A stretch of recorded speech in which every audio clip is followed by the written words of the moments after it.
আজকে আমি বানাবো চিতল মাছের কোপ্তা। তো প্রথমত এটা বানানোর জন্য বড় বড় চিতল মাছের পিস নিতে হবে। দেখতে পাচ্ছেন এটা কত বড় মাছ।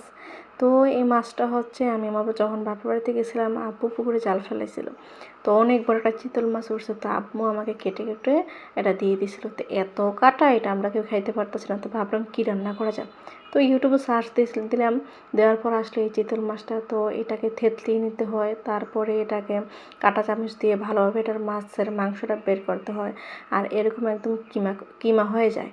তো সব ময় মশলা অ্যাড করার পর এখন কিছুটা সরিষার তেল হাতে নিয়ে এই তো এটা গোল গোল করে বল করে নেব, ফিশ বল করে নেব। আর এই বলগুলো করার পর সুন্দর মতো ভালোভাবে ভেজে নেব, যেভাবে আমরা চিকেন বল ভাজি। এটা সিদ্ধ করা যায়, ভাপতেও যায়।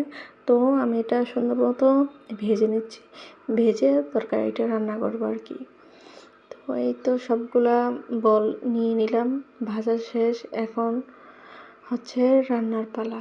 তো আমি এটা রান্না করার জন্য সব ময় মশলা অ্যাড করে নিলাম। আর এটা খেতেও অনেক ভালো লাগছে। বাসার সবাই খেয়েছে, খাওয়ার পর বলছে খুবই টেস্ট হয়েছে রান্নাটা।